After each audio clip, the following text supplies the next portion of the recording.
So first, let me read the verse and speak on Bhagavatam. Maybe at the end I can speak a little bit on Diwali and Govardhan Puja, if you don't mind. Yes, yes. Yeah. Om Namo Bhagavate Vasudevaya. Om Namo Bhagavate Vasudevaya. Om Namo Bhagavate Vasudevaya. Śrīmad-Bhāgavatam, Canto 4, Chapter 6, Text 48. Yasmin yada pushkara napanayaya durantaya sprishta pritaktirsha kurvanti tatra hi anukampaya kripam na sadhavo daiva balat krite kramam. So, Yasmin, in some place, Yada, when, Pushkara, Napanayaya, by the illusory energy of Pushkaranap, Pushkaranap, the Supreme Personality of Godhead. Durantaya, insurmountable. Sprishtadiya, bewildered. Pritak, Dirsha, the same persons who see differently. Kurvanti, do. Tatra, there. He certainly. Anukampaya, out of compassion. Kripam, mercy. Na, never. Sadhava, saintly persons. Daiva Balat, to providence. Krite, being done. Kramam, promise. Translation. My dear Lord, if in some places materialists who are already bewildered by the insurmountable illusory energy of the Supreme Godhead, please sometimes commit offenses, a saintly person with compassion does not take this seriously, knowing that they commit offenses because they are overpowered by the illusory energy. He does not show his prowess to counteract them. Purport by His Divine Grace, A.C. Bhaktivedanta Swami Prabhupada. It is said that the beauty of tapasvi or saintly person is forgiveness. There are many instances in the spiritual history of the world in which many saintly persons, although unnecessarily harassed, did not take action. Although they could have done so, Parikshit Maharaj, for example, was unnecessarily cursed by a Brahmana boy, and this was very much regretted by the boy's father. But Parikshit Maharaj accepted the curse and agreed to die within a week as the Brahmana boy desired. Parikshit Maharaj was the emperor and was full in power both spiritually and materially, but out of compassion and out of respect for the Brahmana community, he did not contract the action of the Brahmana boy, but agreed to die within 7 days.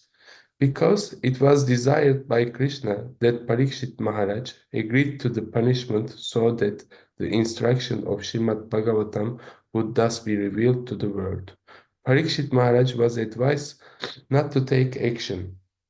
A Vaishnav is personally tolerant for the benefit of others. When he does not show his prowess, this does not mean that he is lacking in strength. Rather, it indicates that he is tolerant for the welfare of the entire human society.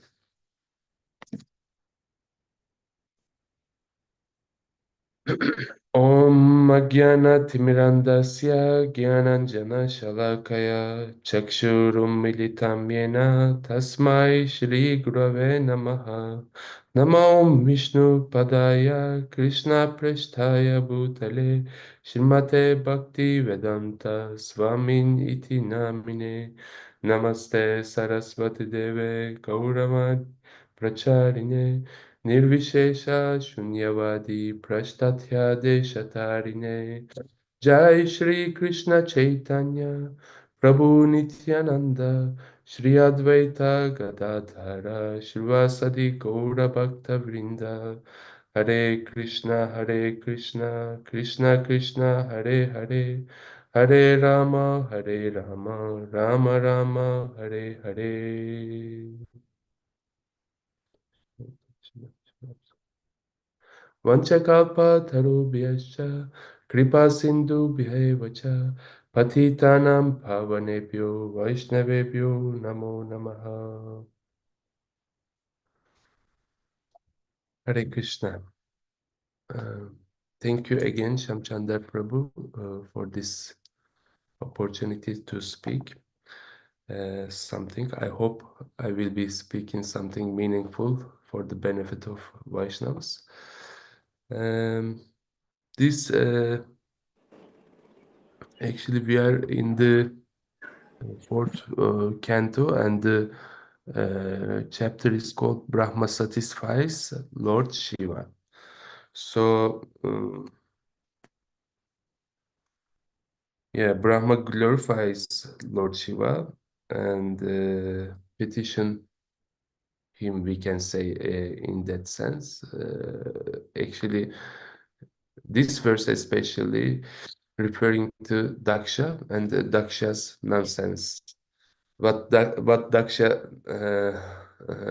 did, it is total nonsense, because it's terrible. Becoming angry with a person who did not deserve anger. A person had not done anything inquiring some sort of heavy correction or punishment or something that sort. But Daksha, because as stated here by Lord Brahma, uh, he was uh, he was overpowered by illusory energy, we can say. Yeah, when someone is overpowered by someone else or something else, they cannot resist if they don't have enough spiritual power. So, I mean, they cannot stop. At least they cannot resist. But if they really don't have power, and even if they try to resist, they are just overpowered. Yeah, sometimes it happens that one person is attacked by group of people, and it's extremely difficult for him to do anything and protect himself. And as a result, he may really become abused, and it is just because he was overpowered. Yeah, because why he is overpowered? How this situation actually came to the picture? We can talk about it. Because his karma, yeah, we can say Daksha. Daksha is a controversial person. When we read Bhagavatam, we see, we can understand that how controversial person he is on a few occasions, how he acted. Actually, he's doing something bad, like when we talk about, or when we hear about demoniac persons or rakshasas, they are just living a life of abusiveness, and they are harming their environment, and they are treating their surrender unfairly. They are robbing, they are killing, and this type of things. And as indicated in this verse, they're uh, creating karma, and in the future, whatever they're giving out people in terms of abuse, they will get the same thing.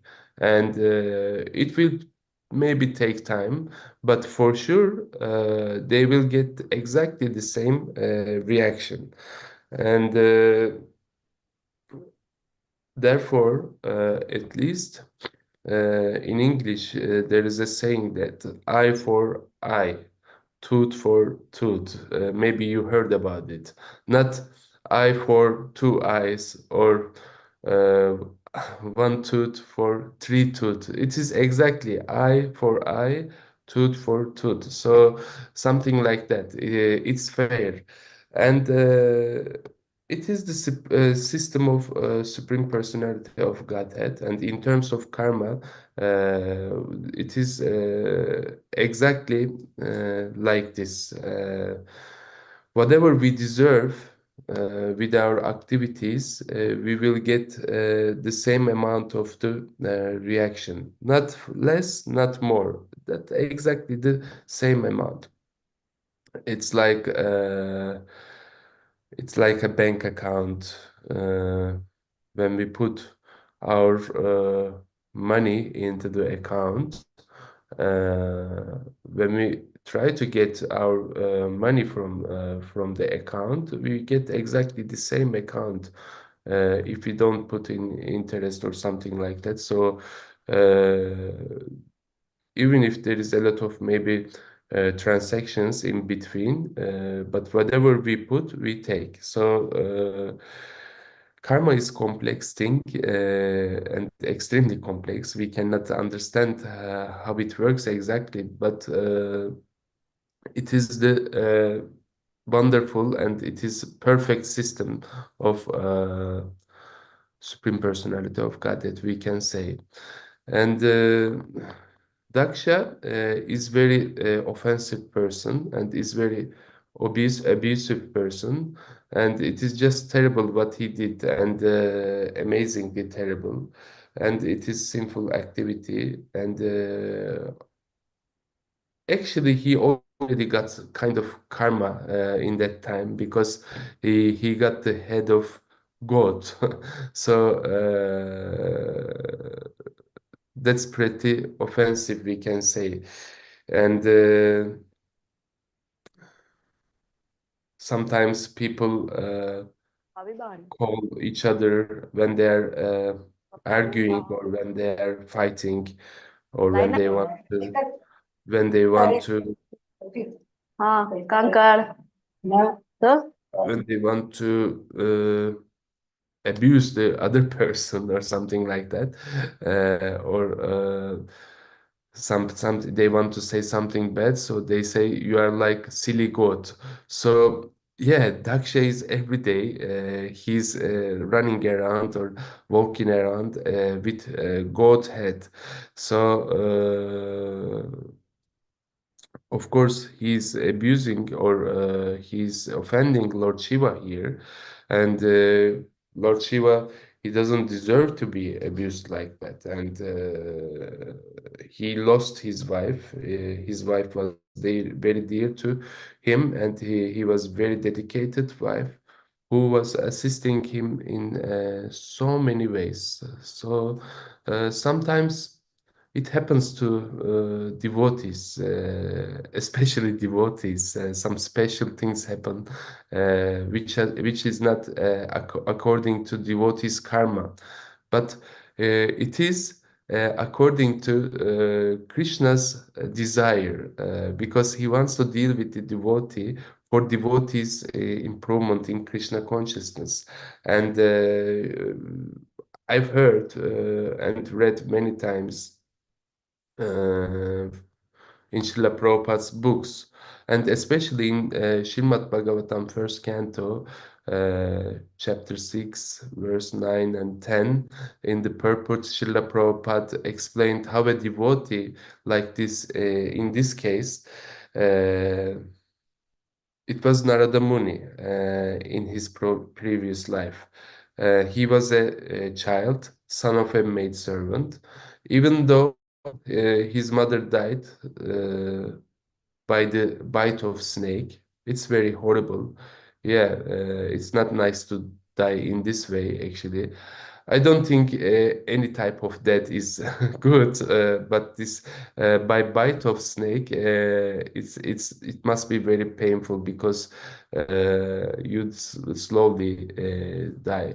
And Narada Muni was 5 years old that time, and but he didn't do anything against Lord, and he accepted it is the Lord's arrangement, and for his spiritual development, he left home.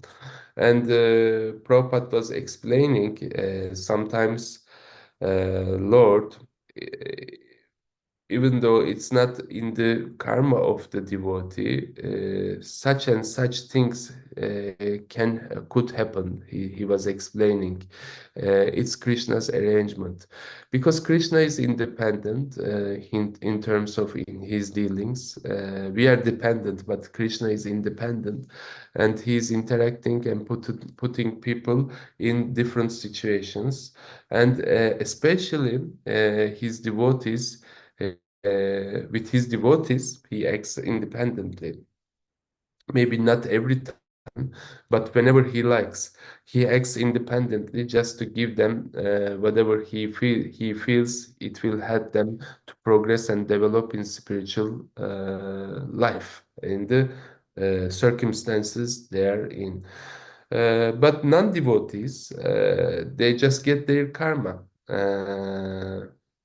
Yeah, they just get their karma. Whatever they do, they will get same amount of reaction for sure. Uh, yeah, sometimes particular point for the devotees, we can talk about, yeah, forgiveness of the devotees. Sometimes devotees are offended, but they don't react. It's in the verse and purport. They think, what have I done? There is a verse in Bhagavatam. I was earlier talking on that. It's very nice verse, actually. It's in third canto, chapter 25 and verse 21. Titikshava karunika. Shureda Sarava Dehinam Jata Sarvatra Shanta Sadava Santu Shantu Bhushana. The symptoms of a sadhu are that he is tolerant, merciful, and friendly of living entities. He has no enemies, he is peaceful, he abides by the scriptures, and all his characteristics are sublime. Yes, it is the case here, actually. This is the what's being discussed here, especially in this verse and purport. Prabhupada mentions there are many cases when devotees display these symptoms: very tolerant, merciful, friendly to all living entities. Actually, one example is Maharaj Yudhishthir. He was called Ajata Shatrava. Yeah, I mean Ajata Shatru or something like that. Because uh, it means he has no enemy. I mean Maharaj Yudhishthir. Uh, he was very well known, and he had actually so many enemies. When we read Mahabharata and Śrīmad-Bhāgavatam, we see. But some of them were enemies directly, some of them indirectly. But in that, but his one of his characteristic or name, he has no enemies. But how it's like, because when you when there are some occasions, he had no intention to fight or argue or kill, but there are some inimical feelings towards him, and actually there were some occasions we see in Mahabharata, they wanted to kill him. So Maharaj Yudhishthir was no Ajata Shatru, that he whose enemy was never born, because he never considered any of these people as his enemies. He had no bad feelings towards them at all, not even slightly. And when Pandavas were in exile, Duryodhana arranged a few things. Actually, one of the occasions, he arranged Durvasa Muni to visit Pandavas with his 60,000 disciples. Actually, a huge number of disciples. Can you imagine? 60,000 people. It's like when nowadays people go for games, sport games, and there are stadiums with 60,000 people capacity, 60,000 disciples. And Pandavas were in exile, and they were living very, very simple life, and they were in the forest. And it was already mid-morning, something like that. And they came. There was someone who said, "We want lunch. We want lunch for 60,000 people.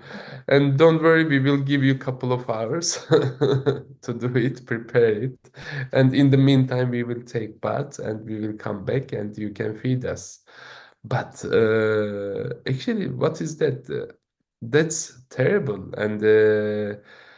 And it was Duryodhana's plan. And he told Durvasa Muni, "You go there and you do that." And Durvasa Muni did. He followed him. So Krishna actually, you know the story, and he gave it Draupadi a pot that as long as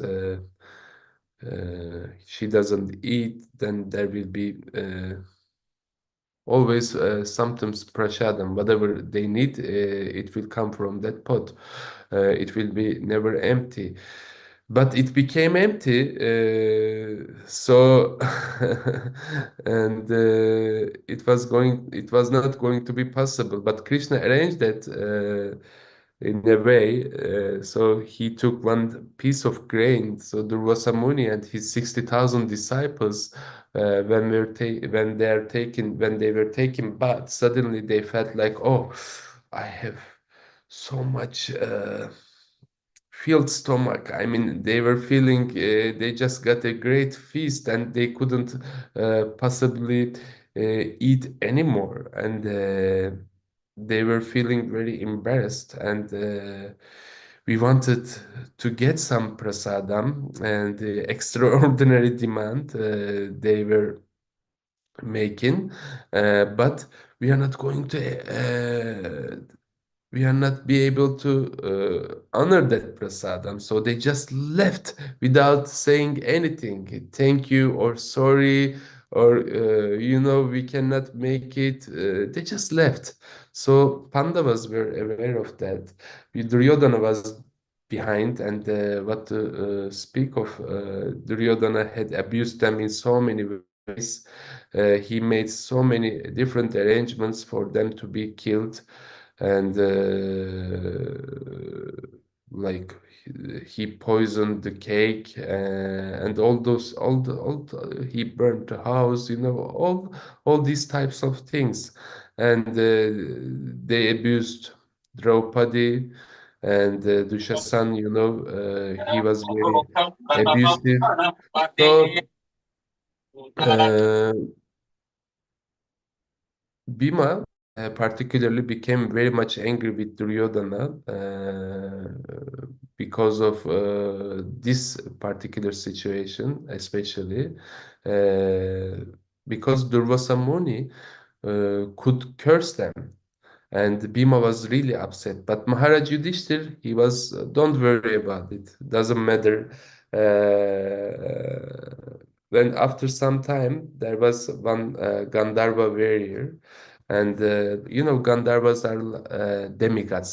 They are not like big demigods, but like controlling the universe. They are secondary demigods, we can say, who have some particular artistic abilities, but still they're demigods, and they are powerful compared to human beings. So somehow or other, Duryodhana one day was confronted by a Gandharva who wanted to fight with him and who challenged him to fight to the death. And Duryodhana could not refuse.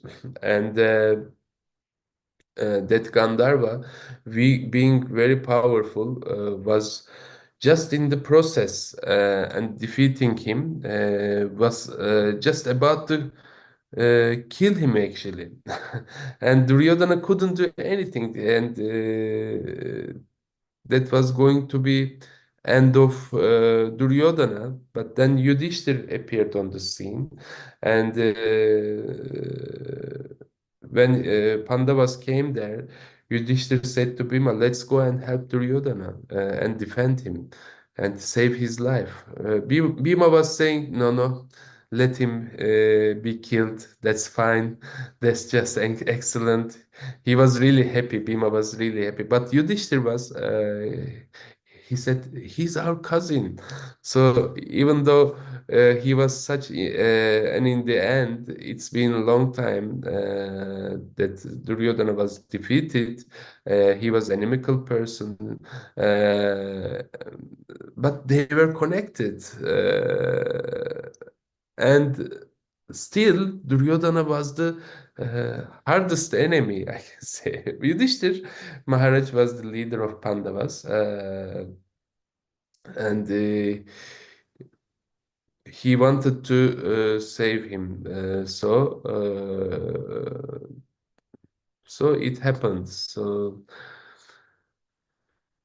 yeah, it's like this. And in this verse, we see that some of these people are bewildered by the illusory energy, like Duryodhana. So they commit offenses, and saintly persons with compassion does not take it seriously. And there is another example here by Prabhupada as Maharaj Parikshit, cursed by Shringi, the Brahmana's boy. Brahmana's yeah, Brahmana's son. And he was an immature and unqualified Brahmin boy. And Prabhupada mentions that father regretted it very much, and actually offered to remove the curse. Actually, he could remove the curse, but Prabhupada explains that Maharaj Parikshit agreed to accept it, even though he was full in power materially, of course, and he was a powerful warrior, and he was also spiritually quite powerful, enough to eliminate the curse, but he didn't do it at all. He just took it, like Narada Muni did the same when his mother was bitten by the snake, and taking it as the Lord's mercy. Let me embrace it, just take my life forward in Krishna consciousness. On the basis of this, he would normally actually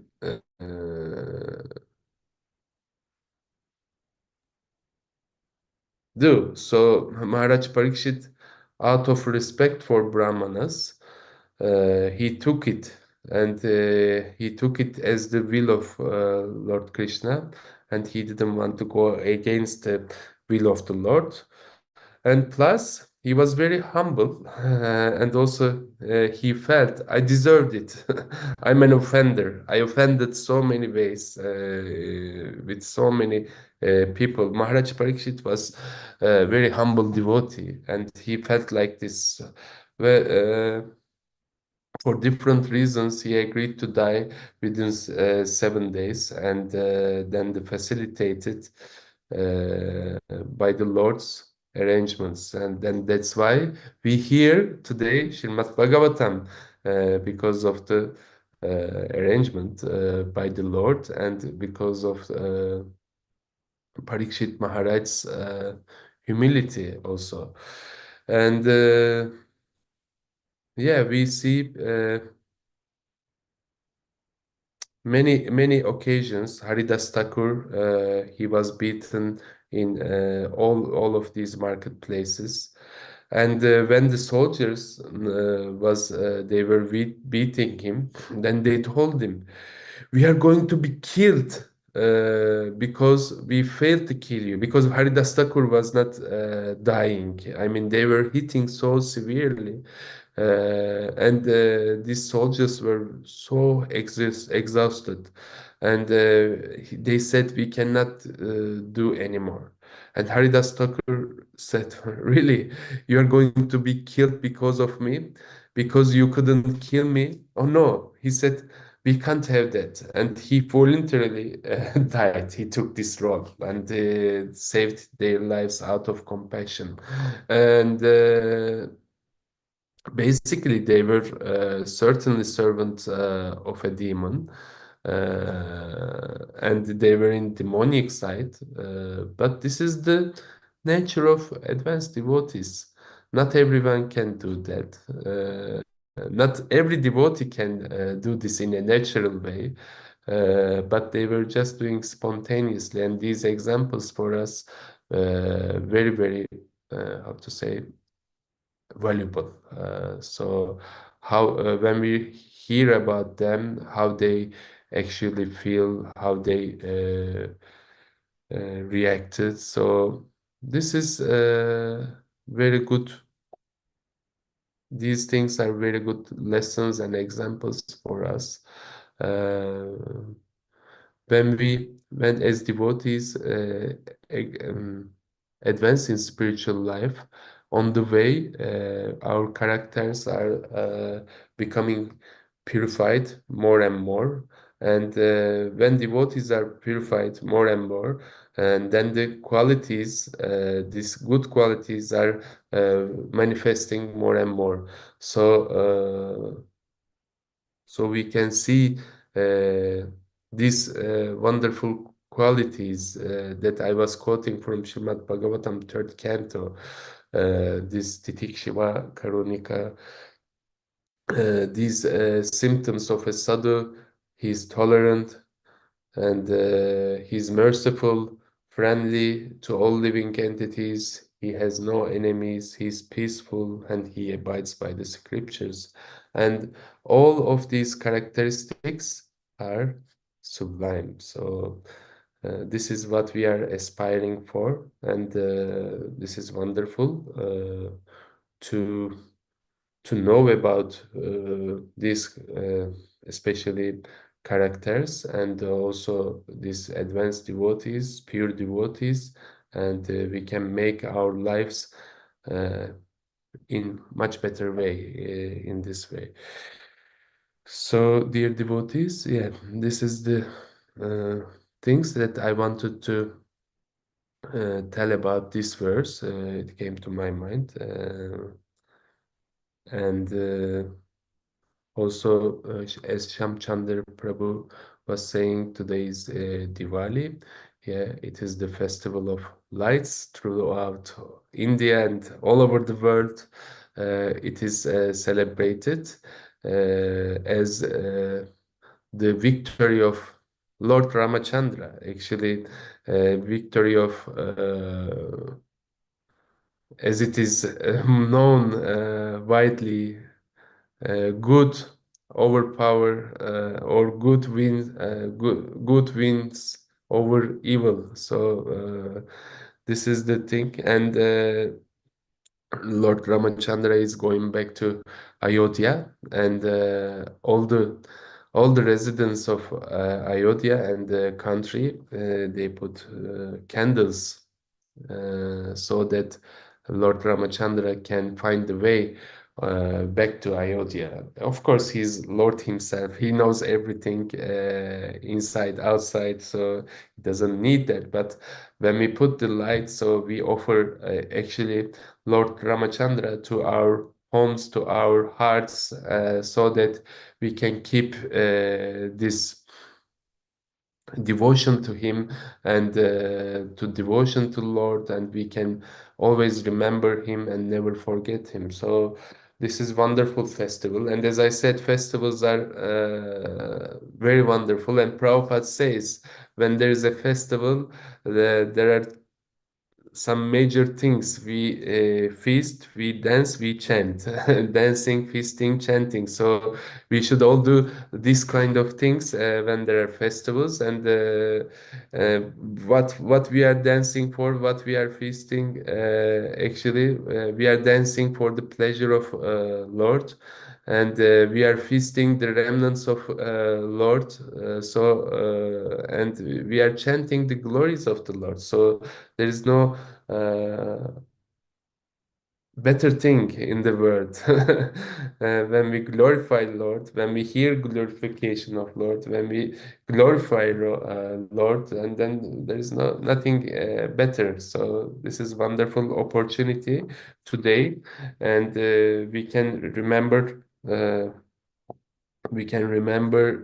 Lord Ramachandra and his wonderful pastimes. We can hear from Śrīmad-Bhāgavatam the sections of actually Lord Ramachandra. We can read Ramayana, we can hear Ramayana, and it is wonderful that we can be together with all of family. I know in India everybody is getting on holiday. I don't know in Dubai or other places there are official holidays, but I know in India it's officially holiday, and so people are coming together. But the best thing is, yeah, families come together. The best thing is to put Lord in the center in these gatherings. So in that way, we can really celebrate Diwali. And tomorrow is Govardhan Puja, at least in Turkey. And I don't know, in Vaishnav calendar is differs place to place. So, and Govardhan Puja is also one of our major festivals, and it's also giving us and reminds us the wonderful pastimes of Lord Krishna. And in that occasion, residents of Vrindavan, they were worshipping Lord Indra. They were just offering him some boga to get enough sufficient rain. And in Krishna book, it is wonderfully written by Srila Prabhupada that Krishna, as a small boy, was asking his father Nanda Maharaj, why you are doing that? You don't need to do that, because all the things that you are getting for your cows, this sufficient for sufficient milk, it all comes from this Govardhan hill. He has this Govardhan hill has all the vegetation and wonderful places for herding cows, and they eat and everything. Then you need to bring all these things to Govardhan. And then Lord Indra was very upset. I don't want to make this story long, but I want to come to the point that Krishna, as a small boy, he was reminding all the residents of Vrindavan that they should worship Govardhan hill, and they just followed Krishna, because this is the nature of Brajbasis. They just do what they just follow Krishna. Whatever there is occasion, and they just follow. They don't think second time. So this is the nature of Brajbasis, and they did. And after all, Indra was very much upset, and he sent torrential rains. And what happened at the end? Krishna was just holding Govardhan hill with his finger 7 days, and he was giving all this time, day and night, and he was together with all these devotees of him, all these Brajabasis. They were having constant uh, association of Krishna, because Krishna was going in the morning to the herds with gopas, and he was spending time with gopas and gopis, but he was coming home, then he was spending time with his parents, because they wanted to be with Krishna all the time, these Brijbasis, and Krishna gave this opportunity for them to be them all the time, these 7 days, 24 hours. They were having constant association of Krishna in this way, and also Krishna gave a great lesson to his devotee Lord Indra, that he is not the superior, he is not the supreme, but who is supreme. So in the end, Indra was apologizing, and he was humbling himself by offering prayers to Krishna. So this is also wonderful festival, 2 days. It's wonderful, and devotees generally cook so much prasadam, and they bring to Govardhan, and as Brajabasis did, because we want to follow the footsteps of Brajabasis. So we just want to be like them, their servants. So we just follow the wonderful festival that Prabhupada gave all of us all over the world, so that wherever you are, you can just celebrate festivals, coming together with devotees, serving together, and chanting together. That's the feasting together. That's the wonderful thing. And thank you very much. I don't know if we have time, if you have any questions or comments and or corrections, just do it. But thank you. Thank you very much. Hare Krishna. Nrsimha Krishna Prabhu, very nice class, and you wonderfully explained all the aspects of this forgiveness and the Diwali festival and Govardhan Puja as well. So I request any of you devotee have any questions, they can ask Nrsimha Krishna Prabhu. Although it's very early in Turkey, it's around 5 or 5:30 a.m., but still Prabhu is giving us association in the class, so we should take the valuable time of him. So if you have any question, you can ask. I can also translate on your behalf. Prabhu, I have one question. For example, in this verse, there is saying, Prabhupada say, it is said that the beauty of a tapasvi or a saintly person is forgiveness. So sometimes we see that there are people or the devotee or the people around us or myself, if I'm asking, taking my example, that we commit mistakes continuously.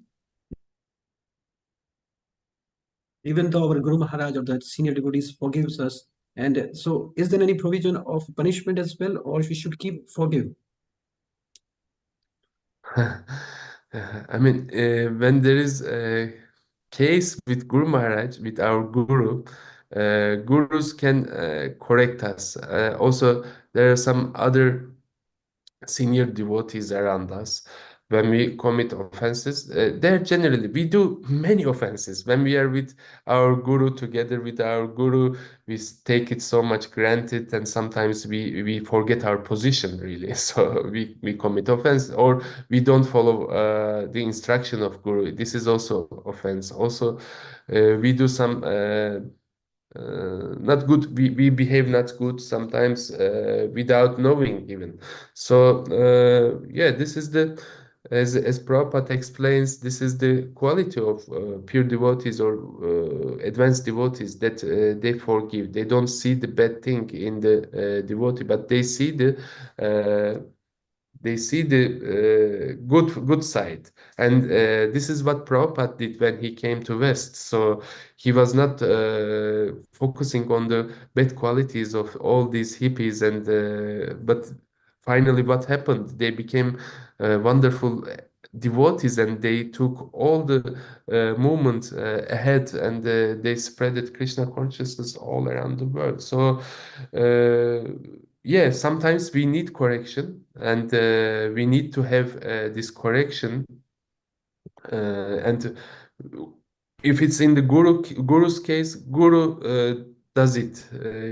He doesn't depend on us, or because he's Krishna in this world. Actually, he's representative of Krishna, so he does whatever whenever it is needed. And whenever we are corrected by Guru, we should take it as a great opportunity to correct ourselves and become advanced. It's a wonderful opportunity when the Guru chastises us, actually. And when there is some occasions, advanced devotees sometimes also corrects us, and we should also take it a good opportunity, and we should try to uh, correct ourselves, our behaviors, because it is very much needed for our spiritual advancement. It doesn't mean that we are not told anything, so I'm perfect. Devotees don't say these things because of their compassion, their wonderful quality. But when there are occasions that we are told about our inabilities or offenses, then we should take it seriously. I don't know if it's the right concept that Okay. I'm replying, but if I understand correctly your question, but this is No, it's clear. It's clear. Thank you, Nrsimha Krishna Prabhu, and thanks from Anu Mataji and Bhaktivant Mataji also paying their gratitude. And I wish you happy Diwali and Govardhan Puja to all the Turki Yatra, to your wife as well, all the family members. So please give us your blessings and keep us in your shelter. Thanks for coming and giving your time. Although it's very early in Turkey, and we also pray from our e-temple devotees that uh, devotees can flourish in Turkey, and you build a very big temple and a big congregation for the pleasure of your Guru Maharaj and Srila Prabhupada. It's very difficult to manage there, we understand, but how you are organizing and managing, you have been selected by Sri Chaitanya Mahaprabhu. So we need your blessing in the shelter as well. Thank you, Prabhu, once again. And we will end the session by paying our obeisances. वाञ्छाकल्पतरुभ्यश्च कृपा सिन्धुभय एव च पतितानां पावनेभ्यो श्री वैष्णवेभ्यो नमो नमः। अनंत कोटि वैष्णव वृंद की जय। श्री श्री right, राधा कुंज बिहारी भगवान की जय। श्री right. गोवर्धन भगवान की जय। श्री दामोदर भगवान की जय। श्री नरसिंह कृष्ण प्रभु की जय। हरे कृष्ण हरे Gaura Bhakta Vrinda ki jai, Gaura Bhakta Vrinda ki jai, Jai Prabhupada. Hare Krishna. Thank you very Krishna. much.